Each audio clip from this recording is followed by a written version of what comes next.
할렐루야. 네, 오늘도 주님 앞에 나오신 여러분들 사랑하고 환영합니다. 오늘도 우리가 기뻐하는 마음으로 또 즐거워하는 마음으로 주님의 이름을 높이고 찬양하기 원합니다. 우리 함께 찬양으로 고백하겠습니다. 나를 통하여.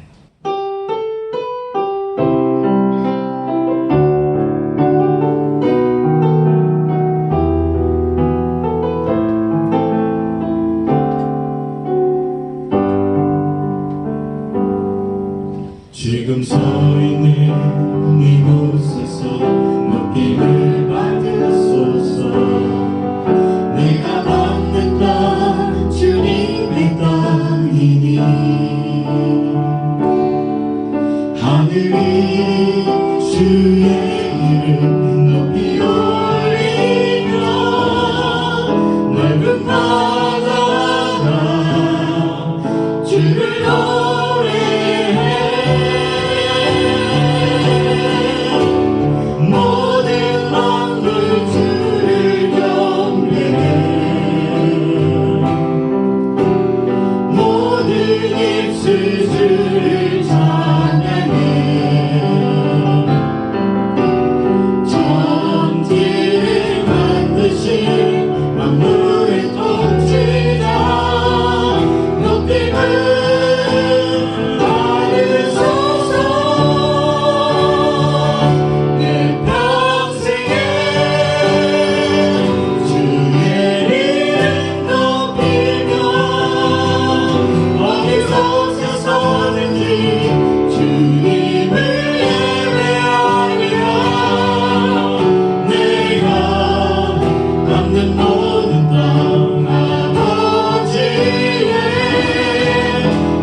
우리 다 함께 사도신경으로 신앙 고백하겠습니다. 나는 전능하신 아버지 하나님 천지의 창조주를 믿습니다. 나는 그의 유일하신 아들 우리 주 예수 그리스도를 믿습니다. 그는 성령으로 잉태되어 동정녀 마리아에게서 나시고 본디오 빌라도에게 고난을 받아 십자가에 못 박혀 죽으시고 장사된 지 사흘 만에 죽은 자 가운데서 다시 살아나셨으며 하늘에 오르시어 전능하신 아버지 하나님 우편에 앉아 계시다가 거기로부터 살아있는 자와 죽은 자를 심판하러 오십니다. 나는 성령을 믿으며 거룩한 공교회와 성도의 유죄와 죄를 용서받는 것과 몸의 부활과 영생을 믿습니다. 아멘.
우리에게 주시는 하나님의 말씀은 구약에 있는 말라기 3장 1절에서 4절, 그리고 신약에 있는 누가복음 3장 1절에서 6절입니다.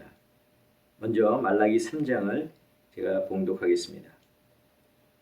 만군의 여호와가 이르노라. 보라, 내가 내 사자를 보내리니 그가 내 앞에서 길을 준비할 것이요, 또 너희가 구하는 바 주가 갑자기 그의 성전에 임하시리니 곧 너희가 사모하는 바 언약의 사자가 임하실 것이라. 그가 임하시는 날을 누가 능히 당하며 그가 나타나는 때를 누가 능히 서리요. 그는 금을 연단하는 자의 불과 표백하는 자의 잿물과 같을 것이라. 그가 은을 연단하여 깨끗하게 하는 자 같이 앉아서 레위 자손을 깨끗하게 하되 금, 은같이 그들을 연단하리니 그들이 공의로운 제물을 나 여호와께 바칠 것이라. 그때의 유다와 예루살렘의 봉헌물이 옛날과 고대와 같이 나 여호와께 기쁨이 되려니와. 아멘. 누가복음 3장입니다. 디베르 황제가 통치한 지 15해, 곧 본디오 빌라도가 유대의 총독으로, 헤롯이 갈릴리의 분봉왕으로, 그 동생 빌립이 이두레와 드라고니 지방의 분봉왕으로, 루사니아가 아빌레네의 분봉왕으로, 안나스와 가야바가 대제사장으로 있을 때에 하나님의 말씀이 빈들에서 사가랴의 아들 요한에게 임한지라. 요한이 요단강 부근 각처에 와서 죄사함을 받게 하는 회개의 세례를 전파하니 선지자 이사야의 책에 쓴 바 광야에서 외치는 자의 소리가 있어 이르되 너희는 주의 길을 준비하라. 그의 오실 길을 곧게 하라. 모든 골짜기가 메워지고 모든 산과 작은 산이 낮아지고 굽은 것이 곧아지고 험한 길이 평탄하여질 것이요 모든 육체가 하나님의 구원하심을 보리라 함과 같으니라. 아멘. 기도하겠습니다. 오늘도 저희 가운데 살아계시며 역사하시는 주님, 오늘도 저희가 주님 앞에 나와서 함께 말씀을 듣기를 원합니다. 말씀 가운데 역사하시고 그 말씀으로 저희를 변화시키는 놀라운 삶을 저희들이 경험할 수 있도록 이 시간 주님 역사하여 주시옵소서. 예수 그리스도의 이름으로 기도하옵나이다. 아멘. 사랑하는 성도 여러분, 지난 한 주간 주님의 은혜 가운데 평안하셨습니까? 우리가 대강절 절기를 보내면서 이 땅에 오신 예수 그리스도를 축하하고 또 다시 오실 예수 그리스도를 우리가 항상 준비하며 기다리는 저희들이 될 수 있기를 간절히 바랍니다. 오늘은 우리가 대강절 두 번째 주일로 지킵니다. 지난주에 말씀을 드린 것처럼 대강절은 예수님의 탄생을 축하하고 또 재림주로 이 땅에 다시 오실 예수님을 기다리는 절기라 이렇게 말씀을 드렸죠. 그래서 성도들이 방탕, 또 술 취함, 생활의 염려로 우리의 마음이 둔하여지는 것을 조심해야 하고 또 예수님 앞에 서도록 항상 우리가 기도하며 깨어 있어야 한다라는 말씀을 제가 지난주에 드렸습니다. 다시 말해서 지난주에는 대강절을 보내면서 성도들이 해야 될 것에 대해서 말씀을 드렸는데 그것은 나 자신을 위해서 해야 될 일이죠. 우리가 방탕함을 좀 조심하고 또 술 취함, 생활의 염려 이런 걸로 인해서 마음이 둔하여지지 않도록 우리 스스로를 조심해야 하는 겁니다. 또 우리가 항상 예수님 앞에 서도록 기도하며 깨어 있어야 하는 것, 우리들을 위해서 하는 거죠. 자, 나 자신을 위해서 조심해야 하고 또 나 자신을 위해서 우리가 깨어 기도해야 한다는 겁니다. 하지만 성도라면 자기 자신만을 위해서는 살아서는 안 되겠죠. 나를 위해서 사는 것뿐만이 아니라 우리가 남을 위해서도 또 이웃의 구원 또 그들의 생명을 위해서도 살아야 하는 것이 바로 성도의 삶입니다. 그래서 오늘은 우리가 대강절을 보내면서 세상이 우리 성도들이 세상을 위해서 무엇을 해야 할 것인가에 대해서 제가 말씀을 좀 드리려고 합니다. 자, 먼저 구약에 우리가 말씀을 읽었는데 그 본문을 보면 하나님은 당신께서 세상에 오시기 전에 먼저 당신의 사자를 보내신다고 말씀을 하셨습니다. 자, 말라기서 3장 1절입니다. 만군의 여호와가 이르노라. 보라, 내가 내 사자를 보내리니. 일반적으로 하나님께서 세상에 당신의 사자를 보내시는 경우는 어떤 경우냐? 당신의 계획을 알리시기 위해서 보내시는 경우가 있고, 또 세상을 경고하기 위해서 하나님이 당신의 사자를 보내시는 경우도 있습니다. 하지만 우리가 말라기 3장 1절을 읽었는데 이것은 앞에 제가 말씀드린 두 가지의 경우와 좀 다른 것을 보여주고 있죠. 바로 하나님의 오실 길을 준비하기 위해서 당신의 사자를 보내신다는 말씀입니다. 자, 1절을 계속해서 읽어보면 그가 내 앞에서 길을 준비할 것이요. 즉 하나님의 사자는 하나님께서 이 세상에 오시기 전에 그 하나님이 오실 길을 미리 준비하는 그런 임무를 부여받았습니다. 자, 그런데 이 구약의 말씀이 신약에 와서 성취가 되죠. 하나님께서 하신 말씀이 성취가 되는데 그 말씀하신 하나님의 사자가 누굽니까? 바로 요한입니다. 자, 우리가 사도 요한과 구별하기 위해서 세례 요한이라고 이렇게 부르죠. 자, 우리가 오늘 함께 본 말라기서는 구약의 마지막 책입니다. 그리고 이 말라기 선지자는 일반적으로 구약의 마지막 선지자로 알려져 있습니다. 자, 말라기 선지자의 이런 예언이 있은 후에 430년 뒤에 그 예언대로 세례 요한이 등장하게 됩니다. 자, 세례 요한은 말라기의 예언대로 예수 그리스도께서 오실 그 길을 준비했고 또 그리스도의 오실 것을 세상에 선포했습니다. 그래서 사람들은 말라기가 아니라 바로 이 세례 요한이 이스라엘의 마지막 선지자다 이렇게 말하기도 합니다. 그런데 여기서 누가 이스라엘의 마지막 선지자냐 하는 것보다 더 중요한 것이 있습니다. 그것은 무엇이냐면 하나님의 사자로 이 땅의 모습을 드러낸 세례 요한이 어떻게 하나님, 즉 예수님의 길을 준비하였는가 하는 겁니다. 자, 오늘의 두 번째 본문인 누가복음 3장을 보면 1절, 2절에는 사람들의 이름만 기록되어 있습니다. 이스라엘이 당시 로마의 압제하에 있었죠. 그때 이 로마의 황제, 그리고 그 당시 유대의 총독, 또 유대 지역과 근접하고 있는 다른 지역의 분봉왕, 그리고 이스라엘의 대제사장의 이름이 이 1절과 2절에 기록이 되어 있습니다. 자, 이렇게 세례 요한을 언급하기 전에 당시의 권력을 가진 사람들의 이름을 언급한 데에는 그만한 이유가 있습니다. 그 이유는 무엇이냐? 바로 세례 요한이 역사적으로 실존하는 인물이라는 것을 알려주기 위해서입니다. 자, 세례 요한이 역사적인 인물이라고 하는 사실을 알리기 위함이라면, 자, 이 세례 요한으로부터 세례를 받으신 예수님 또한 가상의 인물이 아니라 실존하는 인물이라는 것을 간접적으로 증거하게 되는 것이죠. 자, 이처럼 세례 요한은 세상에 오실 하나님, 즉 예수님의 오실 길을 미리 준비하고 있었는데 그것은 바로 사람들에게 회개의 세례를 전파하는 것이었습니다. 누가복음 3장 3절을 제가 읽겠습니다. 요한이 요단강 부근 각 처에 와서 죄 사함을 받게 하는 회개의 세례를 전파하니. 자, 세례 요한이 이처럼 회개의 세례를 전파한 이유가 또 있습니다. 그것은 바로 인간이 가지고 있는 죄 때문입니다. 인간은 에덴 동산에서처럼 하나님과 함께하고 또 하나님께 돌아가고 싶어도 죄 때문에 갈 수가 없었습니다. 하나님과 인간 사이에 아주 깊고 넓은 그런 벼랑이 있었기 때문에 또 인간이 그 벼랑을 스스로 건널 수 없었기 때문에 하나님 앞에 나아갈 수 없었던 거죠. 자, 그래서 하나님이 어떻게 하셨습니까? 우리가 그 벼랑을 건널 수 있도록 다리를 놓아주셨는데 그 다리가 바로 예수님이십니다.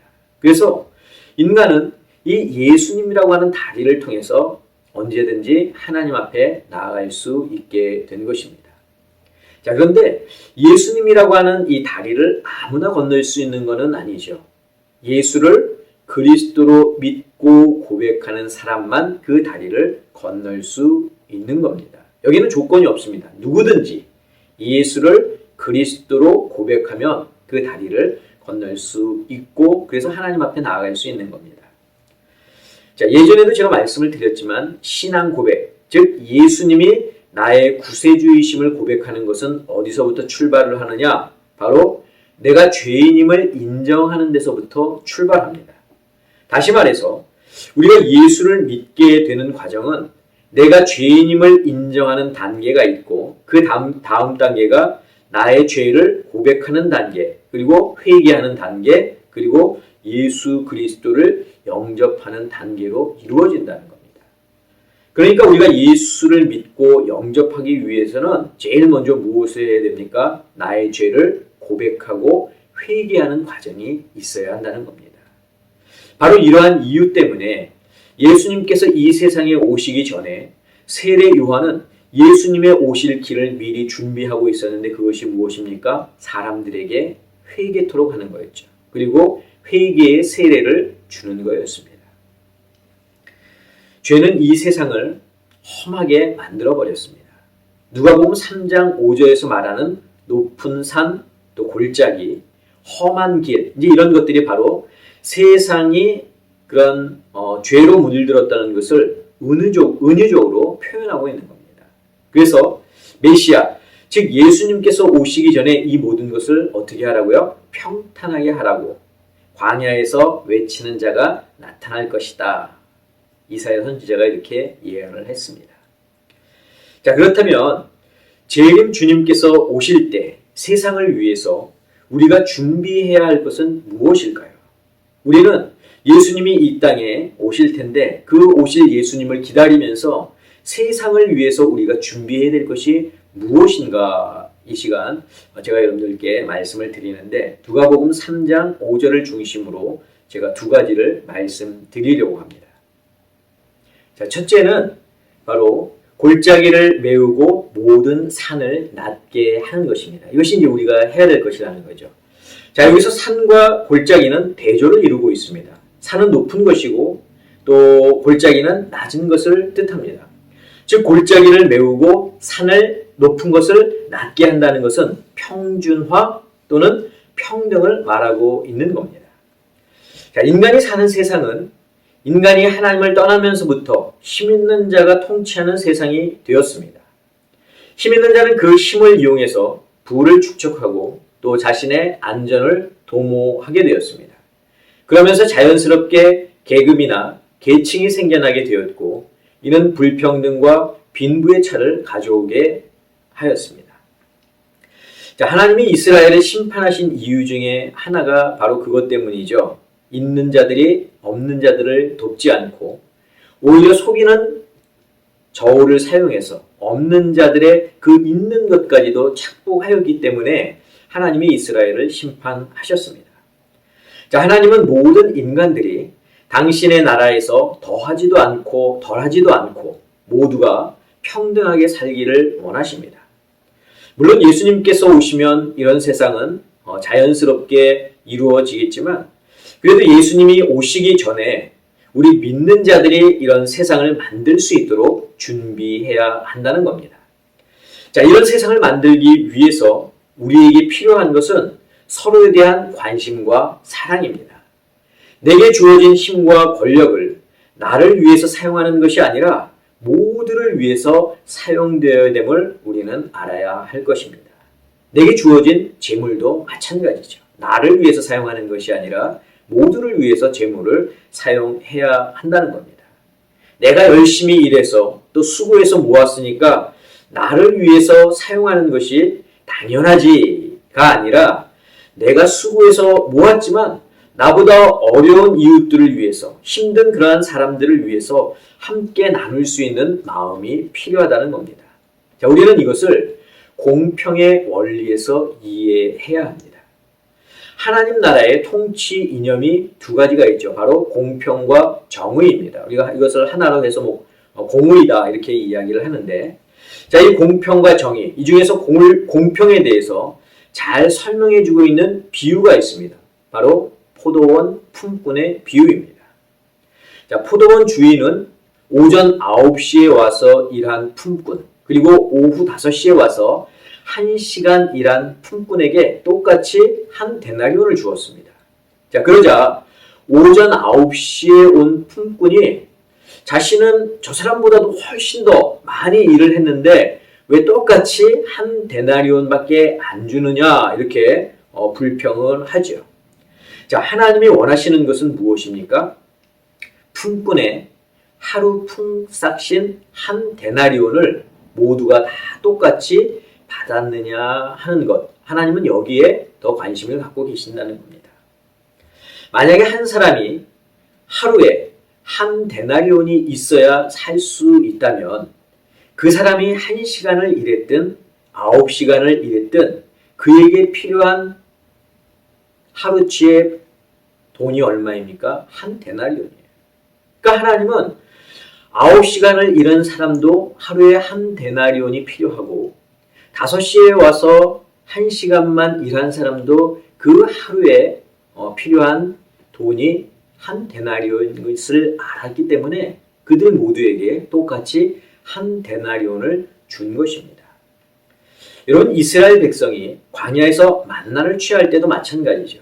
가난한 자든 부유한 자든 남자든 여자든 어른이든 아이든 할 것 없이 그들은 광야에서 하루에 하루치의 식량 한 오멜의 만나만 취하도록 허락을 받았습니다. 자, 구원에 있어서도 하나님의 공평은 똑같이 적용됩니다. 예수를 믿은 횟수가 1년이 되었든 아니면 30년이 되었든 우리에게 주어지는 것은 똑같이 영원한 생명이라는 것이죠. 예수를 오래 믿은 사람에게는 영원한 생명이 주어지고 예수를 짧게 믿은 사람에게는 유한한 생명이 주어지는 것이 아니라는 겁니다. 자, 이처럼 하나님 나라의 통치 이념 중에 하나인 이 공평을 우리는 예수님이 오시기 전에 이 세상에서 준비해야 된다는 겁니다. 자, 그렇다고 있는 자들의 것을 강제로 빼앗아서 없는 자들에게 나눠주는 것, 그것이 공평은 아닙니다. 공평은 어디까지나 사랑과 관심에서 우러나와야 합니다. 자, 한 데나리온이 품꾼들을 향한 포도원 주인의 사랑과 관심에서 나왔듯이 또 예수 그리스도의 구원이 온 인류를 향한 하나님의 사랑과 관심에서 나왔듯이 어렵고 힘들게 사는 우리의 이웃들을 향한 그런 공평의 마음도 바로 사랑과 관심에서 나와야 한다는 것입니다. 저는 우리 아름다운 교회 성도 여러분들이 하나님의 공평을 실천하셔서 예수님이 다시 오시기 전에 그 길을 잘 준비하실 수 있기를 간절히 부탁을 드립니다. 자, 믿는 자들이 또 세상을 위해서 준비해야 할 두 번째는 무엇이냐? 바로 굽은 것을 고다지게 하고 험한 길을 평탄하게 하는 것입니다. 자, 여기서 굽었다고 하는 것과 험하다고 하는 것은 바르지 않은 것을 의미합니다. 그렇기 때문에 그것들을 고다지게 만들고 평탄하게 만든다는 것은 바르게 한다는 것을 의미하겠죠. 자, 이것은 하나님 나라의 두 번째 통치 원리인 정의라고 말할 수 있습니다. 이 세상은 정의보다는 불의가 판을 치는 세상입니다. 강한 자에게 약하고 약한 자에게 강한 것이 지금의 세상입니다. 그래서 하나님은 레위기 19장 15절에서 이렇게 말씀하셨습니다. 너희는 재판할 때에 불의를 행하지 말며 가난한 자의 편을 들지 말며 세력 있는 자라고 두둔하지 말고 공의로 사람을 재판할지며. 자, 레위기 19장 35절에서도 같은 말씀을 하셨습니다. 너희는 재판할 때나 길이나 무게나 양을 잴 때 불의를 행하지 말고. 자, 예수님은 죄로 인해 굽고 험하게 된 세상을 곧고 또 평탄하게 하실 것입니다. 그런데 그 기준이 무엇입니까? 정의라고 하는 거예요. 정의에 따라서 이 세상을 곧고 평탄하게 하실 거라는 겁니다. 즉, 예수님은 정의로 모든 것을 재판하고 이 세상을 심판하신다는 말입니다. 가난한 자라고 해서 봐주고 힘 있는 자라고 해서 또 봐주지 않는다는 말씀이죠. 말씀 그대로 공의, 즉 공평과 정의로 세상을 심판하신다는 겁니다. 자, 우리는 달란트의 비유를 통해서 하나님의 정의를 살펴볼 수 있습니다. 세 명의 종들이 각기 그 재능대로 달란트를 받았지만 주인이 그들을 판단한 것은 무엇으로 판단했습니까? 종들이 얼마나 많은 이윤을 남겼느냐? 아니지요. 그것이 아니라 정말 저들이 주인의 말에 순종하였느냐 하지 아니하였느냐라는 겁니다. 주인의 말에 순종했던 종들은 주인이 돌아왔을 때 주인의 잔치자리에 함께 참석하지만 주인의 말에 순종하지 않았던 종은 바깥 어두운 곳으로 쫓겨날 수밖에 없었다는 겁니다. 결국 정의를 행할 수 있는 길은 말씀을 지키는 방법밖에는 없습니다. 말씀만이 세상을 곧게 만들 수 있고 말씀만이 세상을 평탄하게 만들 수 있습니다. 저는 우리 아름다운 교회 성도 여러분들이 말씀에 순종하실 수 있기를 바랍니다. 말씀에 의지하여 굽은 것을 곧게 하고 또 말씀에 의지하여 험한 길을 평탄하게 하실 수 있기를 간절히 바랍니다. 자, 오늘은 대강절 두 번째 주일입니다. 이번 한 주간은 이 땅에 오실 예수 그리스도를 기다리면서 내가 나를 위해서가 아니라 세상을 위해서 무엇을 할 수 있을 것인가에 대해서 여러분들 묵상하시기를 바랍니다.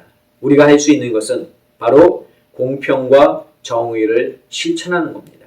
골짜기를 메우고 높은 산을 낮게 하고 굽은 것을 곱게 하고 또 험한 길을 평탄하게 하는 것. 이것이 바로 우리가 이 대강절을 지키면서 세상을 위해서 해야 되는 일입니다. 저는 우리 아름다운 교회 성도 여러분들이 이 대강절 두 번째 주일을 맞아서 어두운 세상을 향해 공평과 정의를 외치고 또 실천하면서 예수 그리스도를 기다리는 하나님의 귀한 자녀들이 백성들이 될 수 있기를 주님의 이름으로 간절히 축원합니다. 기도하겠습니다. 사랑의 아버지 하나님, 이 대강절을 저희들이 기다리면서 나를 위해 준비하는 것 말고 우리가 또 세상을 위해서 준비할 것이 무엇인지를 오늘 말씀을 통해서 저희들이 함께 들었습니다. 주님, 우리가 이 대강절을 보내면서 공평과 정의를 외치고 그것을 실천할 수 있기를 원합니다. 주님께서 오실 그때까지 우리가 이 모든 것을 실천하는 저희들 모두가 되게 하여 주시옵소서. 이제는 우리 주 예수 그리스도의 은혜와 하나님의 그 크신 사랑하심과 성령님의 역사하심이 오늘 말씀을 듣고 공평과 정의를 실천하기 위해 저희들이 노력하고 또 수고하기를 다짐하는 사랑하는 당신의 성도들 머리 위에 저희들의 가정 위에 자녀들 위에 건강 위에 직장과 사업과 일터 위에 지금부터 영원까지 함께 하옵시기를 간절히 축원하옵나이다. 아멘.